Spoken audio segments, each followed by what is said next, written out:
No, we're not buying from Russia. We're taking water from the far end of the pool. These people who shout usually the most are these people who profit the most from this war. I'm reading Financial Times. I don't want you to get us in trouble. So if they're going to import gas from Europe, and Europe already has a gas problem, where is Europe going to get the gas from?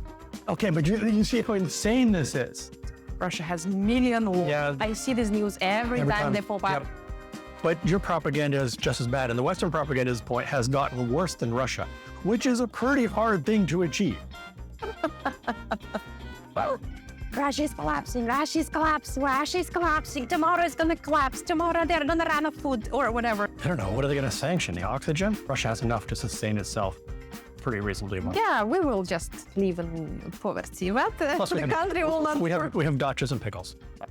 And, oh, God save us all, what's gonna happen next.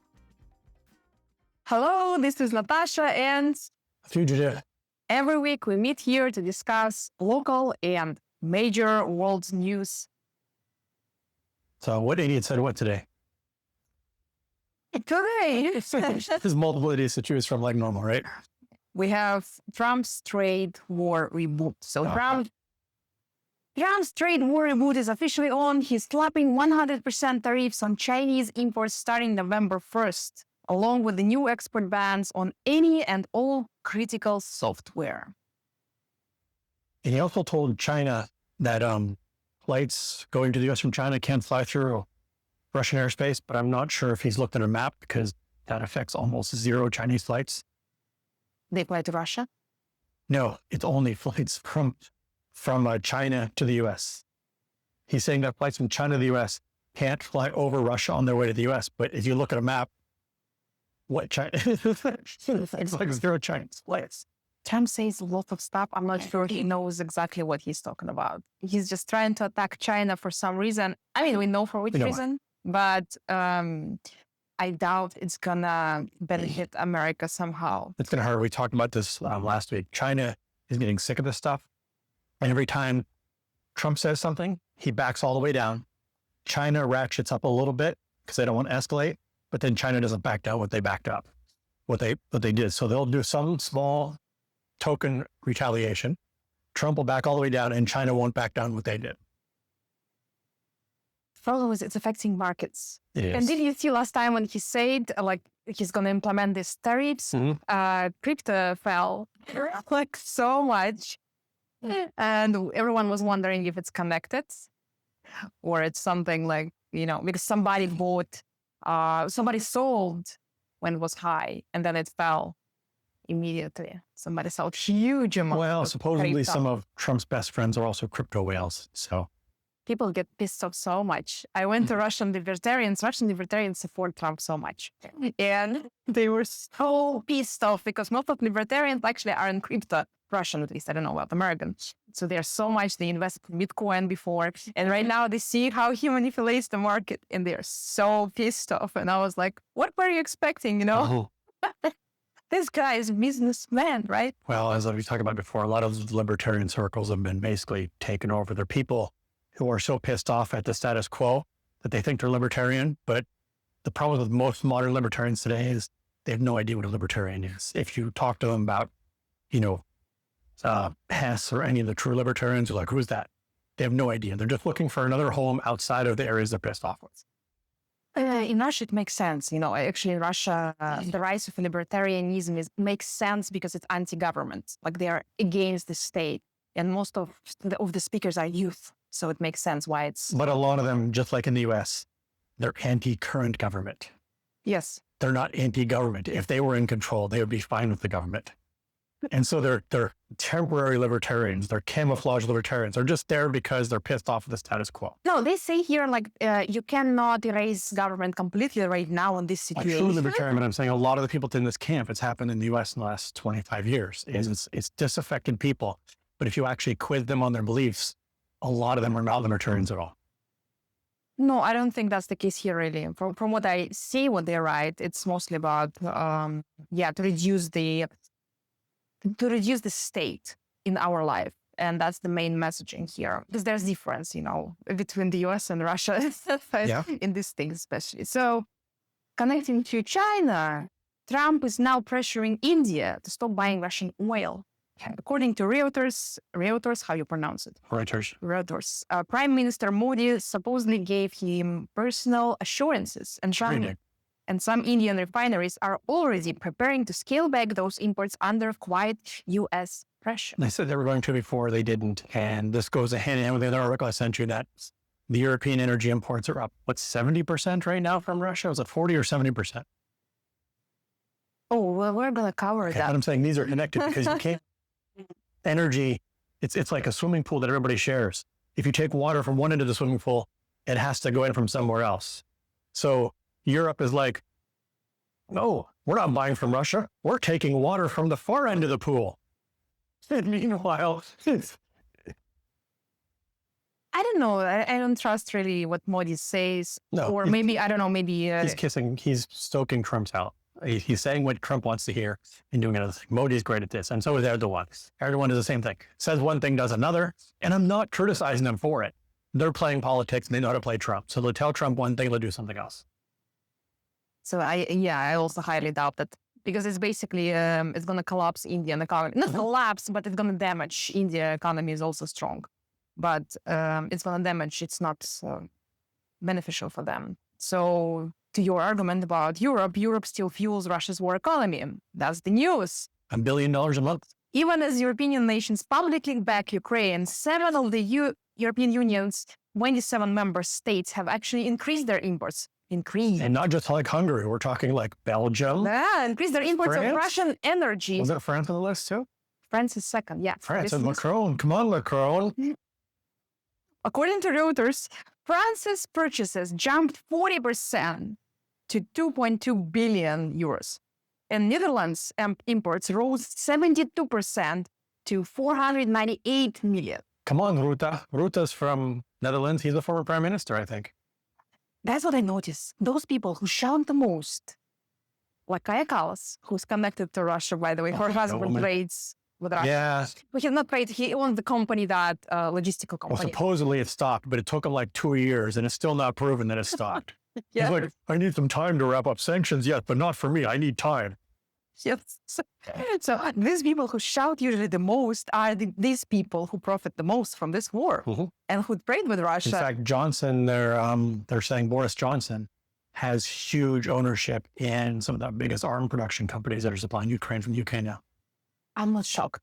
I'm not shocked, really, because these people are just hypocrites. And that's what I figured during all these years. So despite sanctions and rhetoric, these energy flows still pump billions of euros into Moscow's wartime budget. That's the official news. Not just a few billions. It's $1 billion a month right now. Of course, like there's Hungary, there is Slovakia, I think, or I always mixed up Slovakia, I think. But they officially say that they're not hiding it, at least, they're honest about it. And connecting to this sanctions, Nielsen IQ loophole, Western business still in occupied Ukraine. Financial Times investigation found that analytics giant Nielsen IQ, American company, continue operating... In occupied Ukraine, you mean New Russia? I'm reading Financial Times. I don't want you to get us in trouble. Yes, I'm just fighting Financial Times. Financial Times are not forbidden in Russia, so we're just fighting what they say. Yes, we cannot say that it's occupied. It's Russian territories, but what they say, they're shocked because they consider these territories occupied, but American giants still continue operating in these areas, not in Russia, but in these areas. So there's these questions. And what are they doing there? They call it data, I think. It's like a data company, basically, but it's already in news. Everyone is crying because it's American company that is still there. I don't think they do something wow or selling something. They mostly collect data, but you see. U.S. aiding Ukraine strikes on Russia energy infrastructure. According to Financial Times analysis, U.S. intelligence has supported Ukraine in targeting Russian energy assets. That, I think we knew that a long time ago, but it's somehow news this week, including oil refineries far behind the front lines. So the Kremlin stated on Sunday it was deeply concerned about the possibility of the U.S. supplying Tomahawks missiles to Ukraine. Never going to happen. We talked about this before, and in fact, it's been confirmed to anybody who's paying attention. They still discuss it. Whether you look at Preston Stewart or Kagan Dunlap, military bloggers, they'll say the same thing. Tomahawks are not land-based missiles. You can't just put them on a truck. You cannot adapt them. You can't just put one on a truck. These are launched from submarines, ships, and in some cases, very big airplanes. Ukraine has no launch platforms for the Tomahawks. The only way to give Ukraine Tomahawks is for the U.S. to fire them from U.S. ships, submarines, or planes. Actually, I read a little bit on that because we talked about that last time. And some guys say that it is possible if they might adapt it to the land. But they need to create. These are not small missiles. But they can do it, actually. These are not small missiles. In fact, the U.S. has already done it for the Pacific Theater, but it's still in prototype testing. It requires a whole bunch of extra stuff that is integrated into the ship and the airplanes. This is not something you can just shoehorn. These are not small missiles people are thinking about. This can be done easily. Maybe they're doing this. We don't know. Maybe they're developing this kind of stuff. But yeah, it will take time. Typhoon. It's called the Typhoon, and it's not ready. It's still been testing for years. It's not deployment ready. Well, we don't know. We don't know. Maybe, but it's not going to happen. And if it did, this kind of escalation, people are saying, "Well, what could Russia do?" Well, Russia could station a Russian in Venezuela. We have our own stuff to solve. I don't think they're going to do that either. My point is, if you're asking what could Russia do to escalate, they could give more arms to Venezuela. Yeah, they could, but they won. I highly doubt. But they still discuss this. That's the point. I don't understand why it's news. Why Trump's Because they want to make it look like they're doing something. They want to make it look like they're supporting Ukraine. They want to make it look like Ukraine's going to win all of a sudden. They're not going to give them Tomahawks. This almost 100% chance they're not getting Tomahawks. It's just suitably, logistically, it's not possible. They might do something else, but Tomahawk, no. So this week, Russia intensifies strikes on Ukraine as a U.S. public backstop for sanctions. So Russia launched one of its largest recent air barrages. We talked about this last week too. Every attack is the biggest attack. But I told you too. But every week it's intensified. How far can it be intensified? Didn't Russia run out of missiles? Because this time they hit Kyiv. And they've been hitting Kyiv for a while. Yes, darkness. They have been doing a lot of things. But as far as this intensified things, they're just changing the targets is what they're doing. Instead of targeting where they're targeting military facilities before, now they are targeting energy. Yeah. This is because genius Churchill Zelensky targeted all the petroleum refineries here. So Russia's be like, okay, you hit our energy, we're hitting your energy. And they did. Kyiv was complete darkness. Yes. And they're having to import energy. They've lost 30% of their reserves for natural gas. So they're to the point that they're having to import gas from Europe. So if they can import gas from Europe, and Europe already has a gas problem, where is Europe going to get the gas from? So here's how it goes. Russia sells stuff to India. India sells stuff to Belgium. Belgium sells stuff to Ukraine. Everybody happy? Business. Okay, but you see how insane this is. And then there are some people, and I don't take them seriously quite yet, but there's some people saying that they may have to evacuate or at least reduce the population of Kyiv because it's going to be a harsh winter. Where they're going to move them? Poland. To the west? Where else are they going to go? Because Poland is already not happy with the number of people there. Okay, I'm just being realistic here.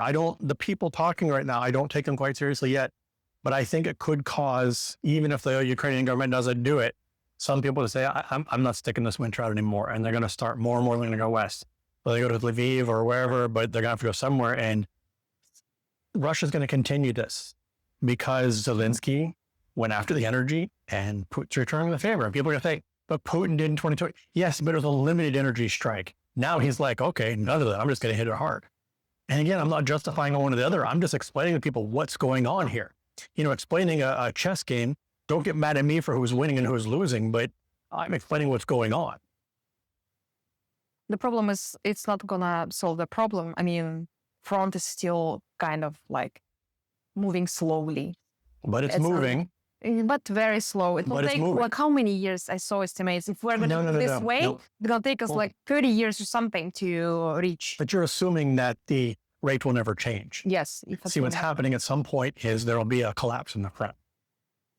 Why don't you think that at some point it might be collapse on our front too? Because we're running out of money too. Compared to them, their financial situation is quite dire. Their supply situation is quite dire. Just the sheer population of the two countries. Yes, Russia is hitting things financially, but they're in a way better position than Ukraine is when you just look at it. It's that simple. Unless NATO comes full in or like decides to like ramp up the aid like at a level way beyond anything they've ever done, which I don't see them doing, it's the numbers are not in Ukraine's favor. It's that simple. They started evacuation in Kharkov Oblast. Yep. And Kupiansk too.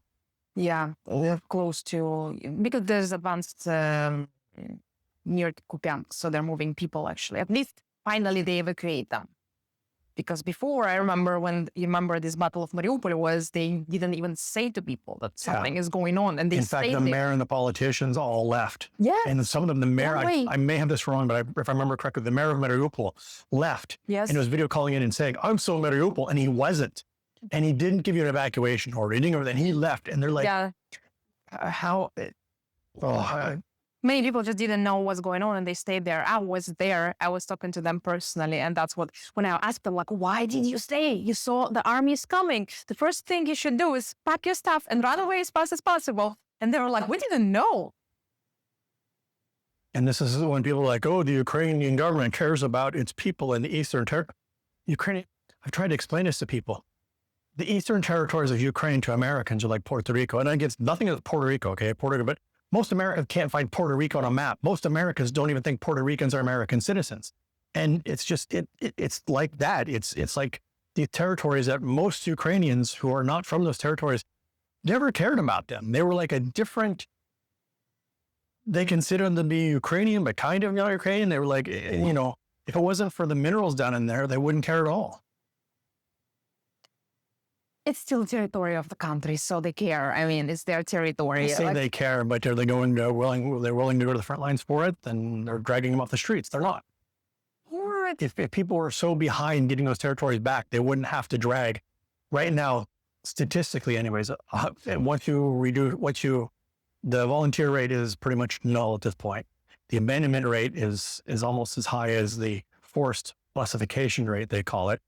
And if people are still wanting these Eastern territories back, you wouldn't have to capture people to fight. You'd have people volunteering, and they don't. Because nobody wants to die. Okay, I'm not. It's the same in Russia. I understand that. Okay, I understand that. I'm not any one of those people who left for Western Europe or Canada. I'm not saying any of them have made a bad decision. I'm just making the point. They don't want it bad enough to go fight for it, so they don't want it except on Twitter. Yeah, it's actually quite interesting. Yesterday, YouTube suggested me one video of one guy who ran away from, he's Ukrainian, and he ran away with Dennis? No. It's just a random guy on YouTube. He doesn't have even a lot of followers. I'm going to share this on my, Telegram account. He ran away through mountains to Romania in 2023. He found himself in the country, like he cannot escape because men can't leave Ukraine. And he found a body and they went through these mountains for 12 days and he recorded everything. There's a guy on TikTok that did it a couple months ago, recorded the whole thing and recorded it when he left and sent it up. It's so crazy. Yeah. I looked at that and when I went to comments, the interesting thing is when you go to Twitter, it's a lot of hate and this kind of stuff. But on YouTube, you go to comments and there's a lot of Russians, not only Russians, they're Russians, Kazakh, Ukrainians who are messaging, cheering him up. Like, man, thanks God you're safe. Thanks God you're alive. And thanks God you made it safely. It's crazy. Ukraine's using drones now to patrol their own western border to stop people from leaving. He described that. They were hiding from that. And I'm like, all people in the world are just the same. They just want to leave. They don't want this war. I know. I get it. Listen, every Ukrainian that runs to the West, I fully understand them. I'm losing the right word here, but I'm not criticizing them at all. My point is they're making this out like it's an epic battle that if Ukraine falls, it's the end of democracy. It's not. When Vietnam fell, they said this is the same thing in the 60s about Vietnam. If Vietnam falls, it's the end of Western democracy. I mean, You see, for Russians, it became a problem.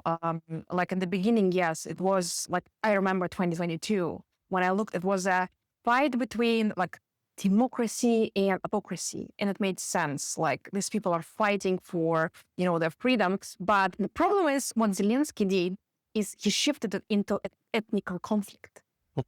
And that was, I think, the biggest mistake he made, actually.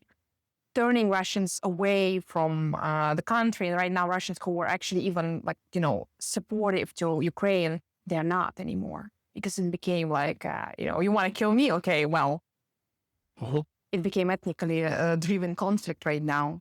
And their propaganda says that 1 million, Russians are lying there on the ground. Russia has 1 million. Yeah. I see this news every time they pop up. Yep. Kiev posts it all the time. And the thing is, when you click on the article, not even the article. So they post that headline. When you click on the article, read details, not even the article says that. If you read the details, the article says 1 million casualties. And but casualties are not deaths, but in the headline, they'll put 1 million dead. And they're not even doing it with a mistake. They're doing it on purpose because they know people will pick up and run with the headlines. And even if they're doing it by accident, they've done it so many times, it's irresponsible journalism. And even the casualty figure, while it's really high, sometimes, in fact, many times, a single soldier is counted as multiple casualties because he breaks a finger, he goes on the front line for 2 weeks, or not a finger, but he breaks something, goes on for a few weeks, goes back, gets hurt again, he's a double casualty. So they're counting him twice. No, actually, BBC and Medusa, they are, how they're called in Russia, undesired organizations. They actually counting people one by one. They find their numbers are research. Yeah, their numbers are way less. Yeah. This is like one. I showed you 200,000. I think they found. No, it was 135. 200 is estimated. Yeah, they could. They're saying it not estimate. They're saying they've confirmed 135. They're saying it could be up. Could be up to 200 something. But these are confirmed cases. Like they find names, and in social media they analyze it. It's not just they are taking it from somewhere else. No, I've always said the numbers are too high on both sides, but it's not 1 million. It's not 1 million. Far away from it. It's not even close to 1 million. Yeah, but they try to create this kind of panic. I think. I don't know. I got into it with a longtime friend on Facebook because people started commenting my videos from Instagram and copied to Facebook, and some of my videos started taking off his reels. And the thing is, I respect his opinion, but he's like, I was saying on Kaya Khalif, and he's like, but Putin is evil. I'm like, okay, he might be in your opinion, but that doesn't make Kaya Khalif competent. And so it's literally, he's in the opinion that everything's okay because Putin's a bad person. And it's like, they don't even care about their own propaganda anymore. They're willing to lie at this point because Putin is a bad guy in their opinion. Okay. Yeah. And when truth goes out the door, then you can still say whatever you want about Putin, but your propaganda is just as bad. And the Western propaganda at this point has gotten worse than Russia, which is a pretty hard thing to achieve.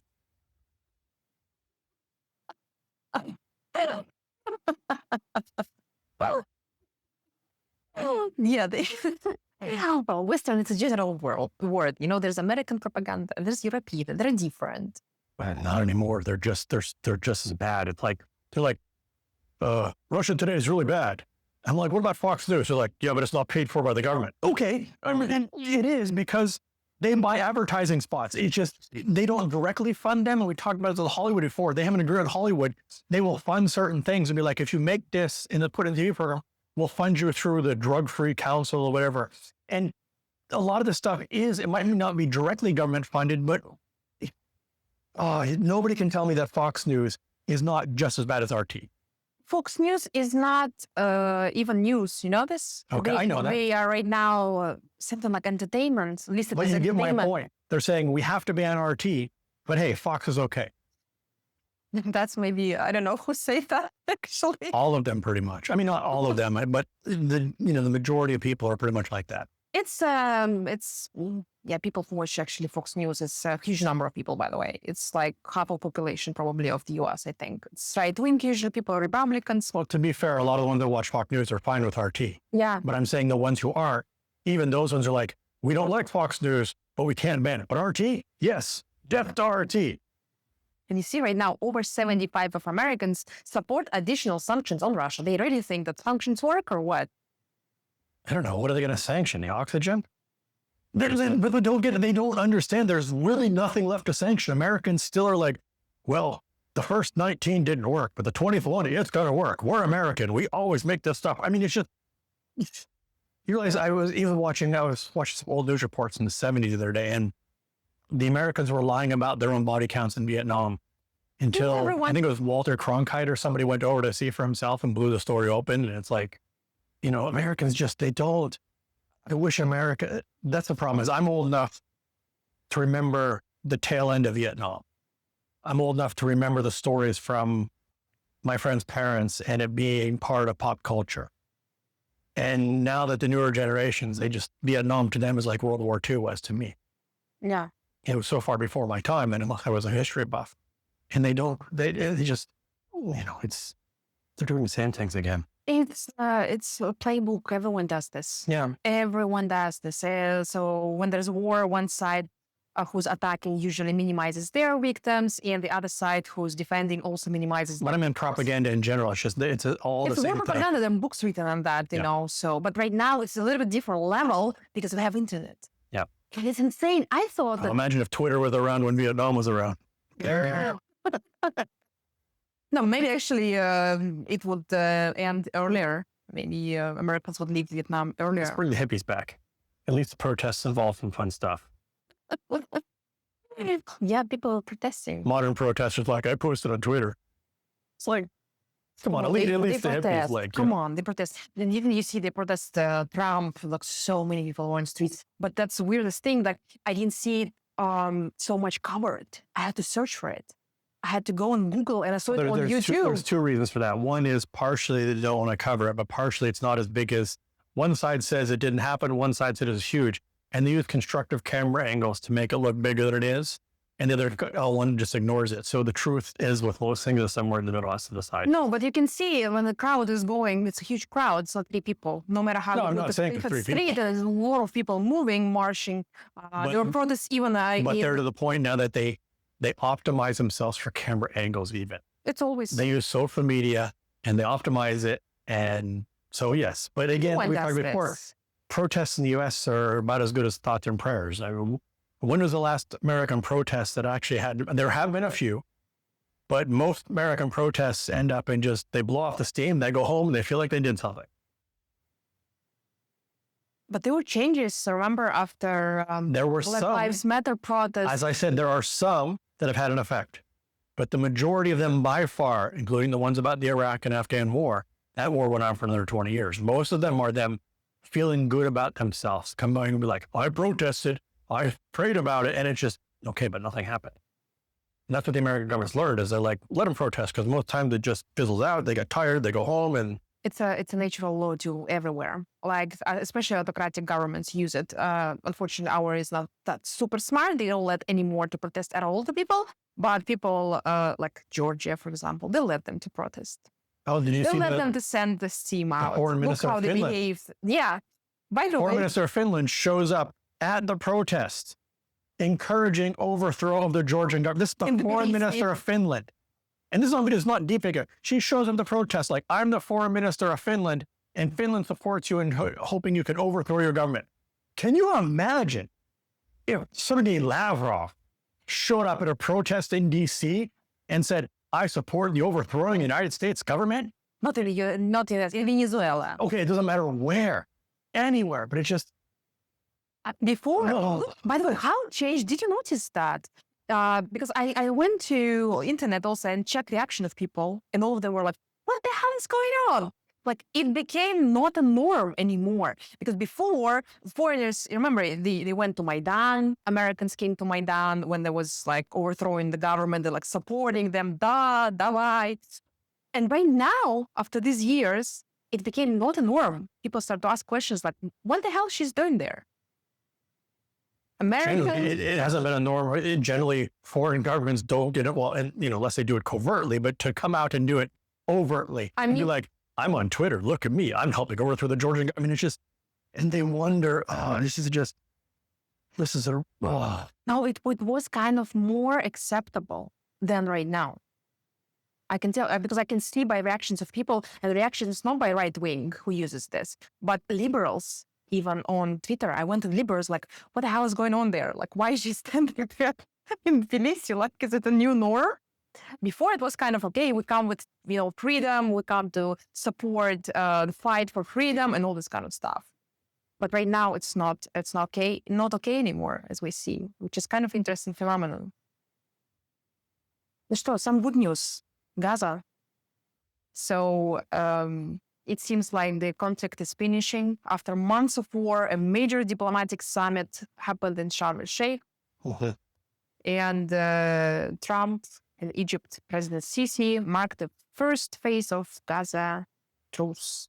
All remaining hostages have now been freed as part of the agreement. Yeah, there were far fewer than expected. A lot of them have passed away, unfortunately. Yeah. Last week, I didn't have a comment because I hadn't had a chance to look at it. I still haven't had a chance to look at this deeply, but it does look like that, yeah, this is a huge, significant step. And hopefully it's the end of it. That actually was so encouraging. Like, it was so great to watch when they returned back to their families. And some of them, I mean, unfortunately, many didn't make it. But it's usual people. And I still don't understand, like, the society is so much divided that some people, like, see it as something bad that they give away hostages, you know? And for me, I don't understand it. It's people, it's usual people like you and me who are just having fun, and they spend 2 years, God knows where. And they're free. Like, shouldn't we be happy for that? We should be. No matter who they are, Jewish, Ukrainians, Russians, black, I don't know, yellow, doesn't matter. We should be, I was really happy to see that. And they are, you know, how people say in Israel were meeting them, and there's huge meeting, huge rally they organized. Did you see that? That was great. And I really hope that somehow this conflict is going to be resolved. However, it's unresolvable conflict for how many years? For decades already. I worry that it's another long pause. Is it good news? Yes. I'm not downplaying at all. It's good news. But I just worry that it's just going to bubble up in another year, 10 years, whatever it's going to. I hope they don't stop here and that they push forward towards a longer lasting solution. But I think as long as Netanyahu is in charge, it's not going to happen. But maybe someday Netanyahu will change and one of the more sensible people come to power. Well, they have some kind of plan. I didn't see like the details yet. They were just discussed a little bit that they're gonna be people stationed there, like Americans or something like that in Gaza. So if actually they will be able to invest there, like with Egypt, build, I don't know, hotels, whatever, give people jobs. That's what I believe, how it can change. Because the problem is with Gaza was always that they were in poverty. There was nothing to do instead of just, you can poverty was a bit of an understatement. Yeah. I mean, there was nothing to do there, really. And they were like... it was an open-air prison. Yeah. They couldn't even go to work in Israel. And Israel basically built a wall when you cannot do this. This situation showed us that you cannot just build a wall. I saw someone on Twitter this week that they were showing a video of the Americans like, why can't we do that to Mexico? I mean, I'm not saying it's right, but that was a sentiment. It's like, Egypt can do that, and, you know. The border with Egypt, did you see how... Yeah, so I thought I would show you. Yeah, this is what I said. There were Americans posting that, why can't we do that with Mexico? Jesus Christ. You already have a wall with Mexico, by the way. I don't. I mean, Americans, already have a wall with Mexico. Walls never solve anything. It just creates more problems. Ну что, our original Russian news. Putin admits Russian air defense fired at an Azerbaijani airliner. It's the airliner that crashed several months ago when it was approaching. There were multiple faults here, but yes, Putin did admit it was an anti-air defense system. The pilots made some mistakes, but I'm not going to put the blame on the pilots at all. The pilots, first of all, landed the plane in such a way as to save more passengers than otherwise could have been. But they also made some mistakes along the way, but I'm not putting a fault on the pilot whatsoever. It was, the anti-aircraft or whatever it was that shot it down was the fault of it. Well, I think actually it's quite clear what happened, but what's interesting here is we had tensions so much between Azerbaijan and Russia recently. It almost like war because, Russia started to detain Azerbaijani elites here. Russia almost took Cambodia's side against Cambodia as Azerbaijan, or is that Armenia? Trump said Armenia and Cambodia were at war. Oh, he said... But it's Azerbaijan, not Armenia. So, yeah. He didn't call Azerbaijan. He said Albania. That was a separate thing. That was a separate thing. He also said that Armenia and Cambodia were at war. Anyways, this is Azerbaijan. Let's not distract from this horrible tragedy. Yes. Where a lot of people died in the plane crash. It was awful. And in that moment, I remember I was watching news and I was like, it's clear what happened. Why don't you just go and apologize? It's simple. The reason you don't do it right away is a lot of people are saying Putin never did it. So I'm going to give credit. Putin did do it. But normally the U.S. didn't apologize for how many years they shot down an Iranian jetliner. I think like 4 years. They gave that guy an award. The captain of the Vincennes shot down an Iranian airliner and they gave him an award. So I'm not apologizing, but normally it's not unusual to wait a few months for a country to acknowledge responsibility because they want, even if they believe they're at fault, they want to establish the proper facts beforehand. They want the investigation to go forth. Yeah, but it's not a few months. It was a plane crash was in 2024. 2024, okay. It's a long time ago. It's like still, it's time for investigation. But the point is, they did acknowledge it. It's not that unusual for it to take several months or a year. Yeah, but also considering the relations between Putin and Aliyev is the head of Azerbaijan. They're like best friends used to be. They used to attend each other's birthday of their kids, Oh, Zelensky was here too. Yeah, Zelensky was here too, dancing on the stage. Yeah, and then suddenly, that was shocking for me actually, that they started this war fighting between each other in Azerbaijan. But that was over the mafia arrest in Novosibirsk or something too. Yes. Because a lot of Azerbaijan is supported by this mafia who operates in Russia. And the FSB went in and captured a bunch of them, which pissed off a lot of the mafia elites in power in Azerbaijan. Yes. But yes, so I'm going to give it horrible tragedy. I'm not taking away from it whatsoever, but Putin did the right thing and fessed up to it. Do you think it's going to warm up their relations somehow? I think so. Yeah, I think because so. They were in some kind of meeting recently and they shake their hands. And I was wondering where it's all going. Because Azerbaijan was falling into this American, power. Trump solved their problem with Armenia. He made them to get a treaty that Russia couldn't help them to get in 20 years. But Trump did that. So we'll see. That's interesting. Russia upgrades missiles to bypass Western defenses, according to Moscow Times. This is actually a real thing.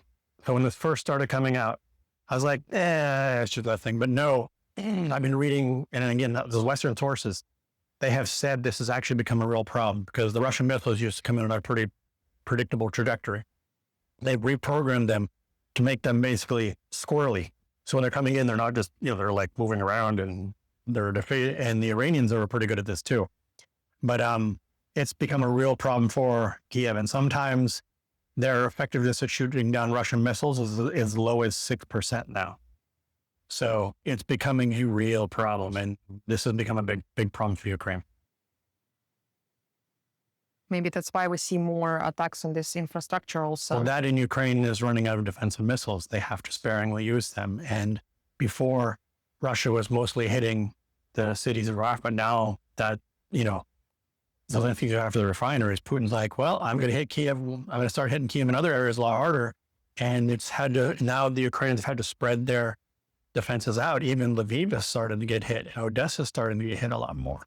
So again, it's not about whose side you're on. The simple facts are Ukraine is not in a winning position here, and they should be coming to a negotiation table for some sort of Korea-style settlement if they want to, come out of this.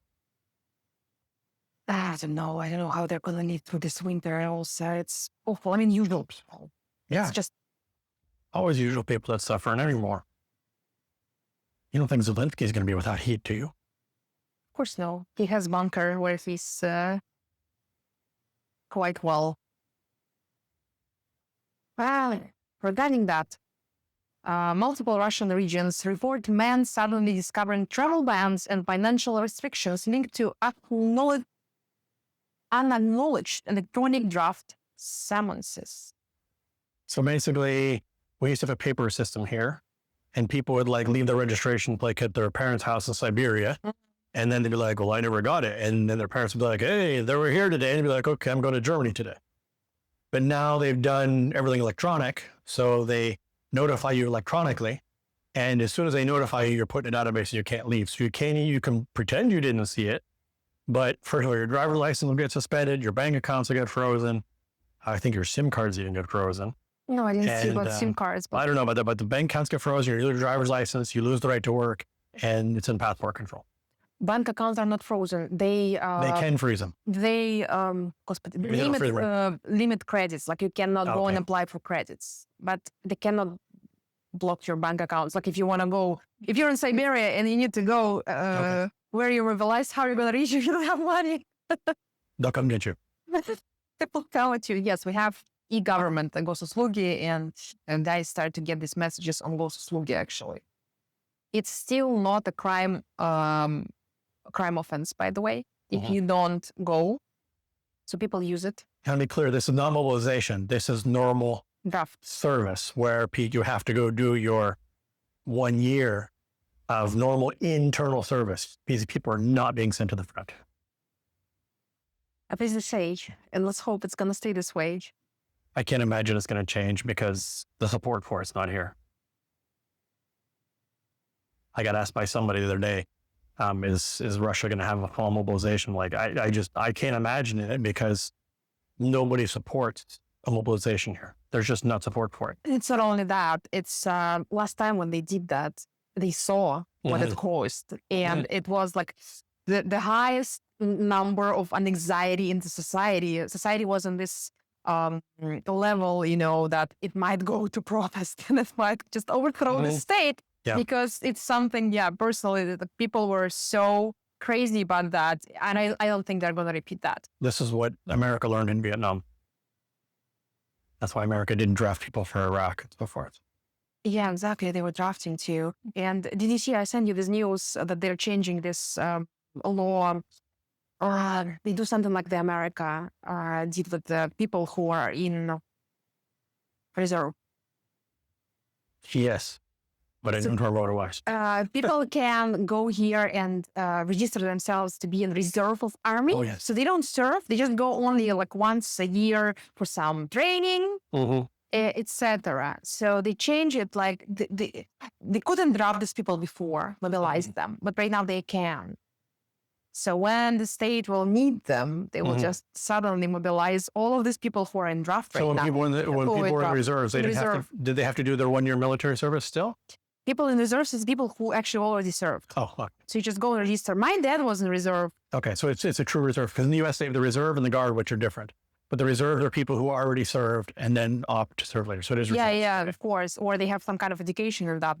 My dad, he never served really. He used to just, it's so hard to explain here. The system works differently. Like you go to study, and while you're studying, you're getting your professional, you go also to these courses of military and get military profession in parallel to that. So my dad ended up as captain in vehicles department, but his profession is he's mechanic, civil profession. I mean, so he was always in this reserve actually, and sometimes they send him letter like come to test, but he never went because. I don't know. He was like, maybe I should go. It's fun. They will feed me and I will take rest from my job. But he never did that. So I think that's the case. Anyway, this needs more investigation, actually. I'm going to keep an eye on that. Latvia expels 841 Russian citizens. Actually, this new law affected 22,000 and 3,000 left voluntarily. And now they're saying they want to throw another 800 out. The problem is that they want to enact like language requirements, but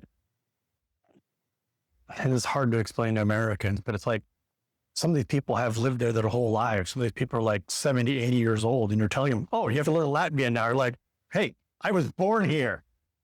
And they're going, all they're doing is creating a bigger problem with this. And they're saying they're potential spies, but this is not helpful. This is the Baltics again being like kayas. And it's just, all they're doing is stoking the flames and in fact, giving Russia more excuses to say, look, you're mistreating these people.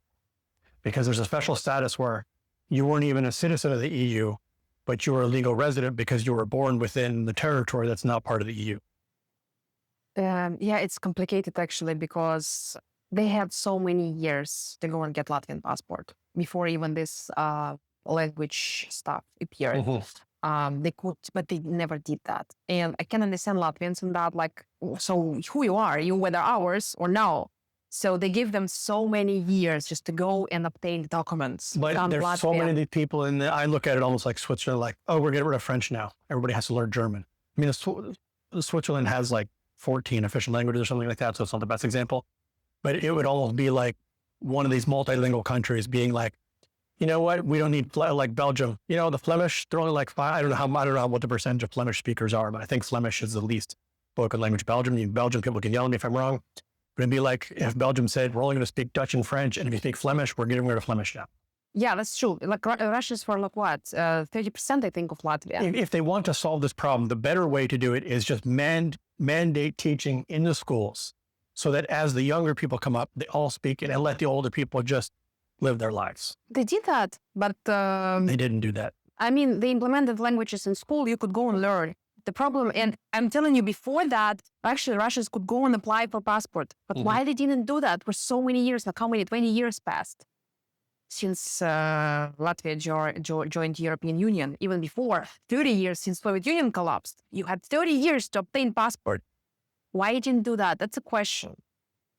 So I might understand Latvia in this way, but at the same time, it looks so bad right now. Why you do this? Like, leave them alone. That's my point. Just leave them alone. Work to make sure that children, if you want to spread your language and your language is the majority. This isn't a Ukrainian situation where it was like a 35-65 split. This is a much smaller proportion. There are much better ways to handle this. That's true. Yeah, it looks so bad right now for news. I get for a European country. Yes. Regarding economics, today a new report was published. I can't say which which organization published it because it's an undesirable organization in Russia. But it's a good report about economics situation done by 3 economists that used to work in the system here, like they were in the government here. And they're liberals. Yeah, I read this one. This one was much better than the previous one. The previous reports are like... It shocked me because they actually said the truth. What's going on? They said, yes, Russian economy is not going to collapse. It's going to be huge stagnation. They say, Russia isn't collapsing, but it's stuck. The economy is stable enough to survive sanctions and war spending, yet it's failing, yet it's falling behind technologically and demographically. They predict a decade of stagnation, not disaster, a self-reliant, militarized state slowly aging out of global relevance. So they basically say that, economy is not going to collapse, but we are going to, stay behind technologically, mostly because of sanctions. However, I think some people would argue too, because parallel import still works, and Russia still gets technologies. I did scan this one. I didn't read all the details. This one's much more level-headed than the other ones. But I still disagree a little bit. I don't think it's even quite as bad as they're saying. Are we headed for stagnation? Yes, but there's a lot of other factors that I think they kind of excluded. And I still think we're going to be okay. I mean, we're going to have, especially the next year or two, we're definitely down from where we were before. But I think even their report's a little more doom and gloom than the situation merits. I mean, they also kind of... I read all of it, and they make it so gloomy demographically too. Yeah, we are bad demographically, but not that bad as Japan, for example, and it's highly technological society. And we will see how everything is going to go, actually. The natural resources alone, it's like Kuwait. In Kuwait, everybody gets like $50,000 in a butler because they have so much oil and so few people. We're not that way with that, but the number of natural resources Russia has versus people, that alone, especially once the sanctions fall, Russia has enough to sustain itself pretty reasonably well. Yeah, we will just live in poverty, but the country will not. We have gotchas and pickles. We're gonna go and grow our stuff. People survived the 90s here, and everybody's like, so you're telling me what, it's gonna be like 2015? People are like, okay. Because they remember the 90s, and it's not gonna be in the it's not 90s. Like this. It's not even like the 2000s. That's a great report. Actually, I'm gonna, I think, share it too, because it's quite detailed. It's not unlike anything we've seen, because everything what we saw up to now is like, Russia is collapsing, Russia is collapsing, Russia is collapsing, tomorrow is gonna collapse, tomorrow they're gonna run out of food or whatever stuff. And they still measure Russia as Soviet Union when it's not. We are not this type of economy. We're a market economy, and things are coming into Russia anyway. We buy iPhones, we buy cars. However, soon it's going to be hard, by the way, because did you see they want to implement new law, find these new cars that come from abroad 300%. I don't know the name in English. It's utilizaционный сбор. Basically, you pay this fee for your car to be recycled after it's been used. So it adds something like from 800,000 rubles to 2 million rubles the price of the car. I think by the time we see the effect of this, it won't be that high. It'll be high. They want to stimulate auto production here, but the number they're throwing around right now is just too high. It's insane. Basically, people will stop buying cars, and we're not producing that, that much to cover this. So we will see. They postponed this law. This law was supposed to come into effect in the 1st of November, but they postponed it to, I think, next year. They have to play to the auto workers too, because a lot of the auto workers are now down to 4 days a week. Yeah. So there's this game of publicity. So they know that they can't cut off foreign auto imports, but at the same time, they want to appear as if they're being super hard, and they want to do what they can to promote the domestic auto industry, but they know that the balance has to be somewhere in the middle. Well, we'll see. We'll see next year. This isn't Trump where he's actually going to add a tariff and be like, oops, sorry, Do you think they do the same stuff? I think they're smarter about it. Yeah, we'll see. We'll see. Because that's going to be a huge drama here. Что hidden gems? Богатырь baby born in Ulan-Ude, doctors in Buryatia, delivered a baby girl weighing 6.7 kilograms. So for you Americans, that's almost 20 pounds. That's almost, it says that 15. That's it? LB. What's LB? Pounds. I'm thinking meters. Meters, pounds. Okay, yeah. 15 pounds. Still big. Okay? About the size of 5 months old. That's a big watermelon. The hospital called it the regional record. Господи, poor lady. I cannot imagine how she gave birth to this huge baby. What did she eat? She must have met the carrot lady. Or the lady that grew that guy that grew the pumpkin I sent you. No, actually, that's an interesting thing because it's huge size. That's how we're going to solve the birthing crisis. We're going to make bigger babies. Central bank 500 ruble fund vote hijacked by bots. So did you see that? There was basically we almost had a civil war started last week. Did you see? Yeah. So Central Bank of Russia introduces a new banknote of 500 rubles. And every time when they ring you banknotes, they ask people to go and vote which, sightseeing, which building or which symbol do you want to see. And there's voting. And every time there's fight between nationalists and some, regional elite or some regional people. Like before it was with people, I think from Ufa, locals. And this time there was Grozny building. And of course, Russian nationalists said we shouldn't have Grozny on our 500 rubles. Let's go and vote for mountain. What's this mountain? I forgot the word of it. It's Russian mountain. I completely forgot the name. Anyway, so it almost started a war because all Russian channels start to, ask people to go and vote for this mountain.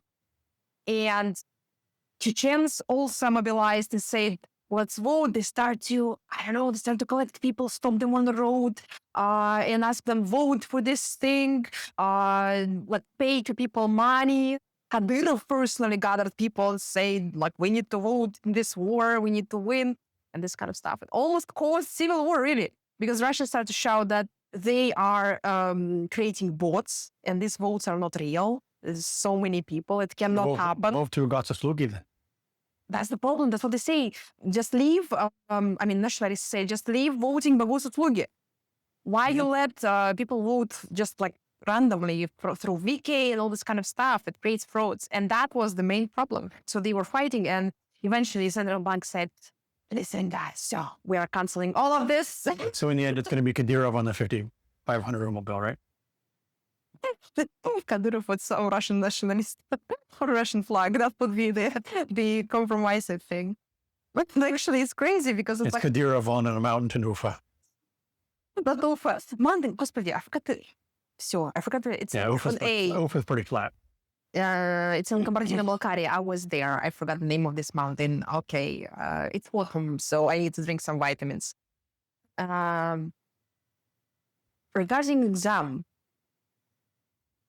oral Russian exam reform after 90% I fail told you rate. about this.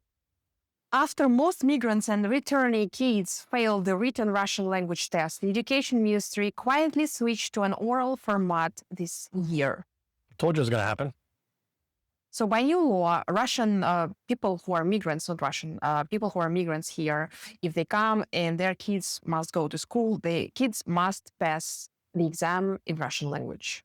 And that was a huge problem. I say they will not be able to do that and they will fail in that. So apparently they are changing it. They're changing it and they're adding more Russian language courses if they need help. I can see that, but That was in a previous, it wasn't here. I sent it to you like a couple weeks ago. I told you this would happen. Great shift. I hope it's Not like Latvia where they're telling them to go home. Well, they do this, but not Russian speakers. We know that.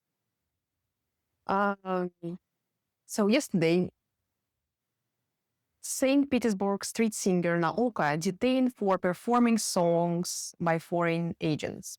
So we have a girl that sings songs close to my home, by the way, on Площадь Восстания, on Nevsky Prospect. She goes there and sings songs of foreign agents, basically singers that are forbidden in Russia because they are anti-war singers. And she was doing this, and I was like, every time when I saw this in the internet, I was like, when they are gonna take her? And it's happened.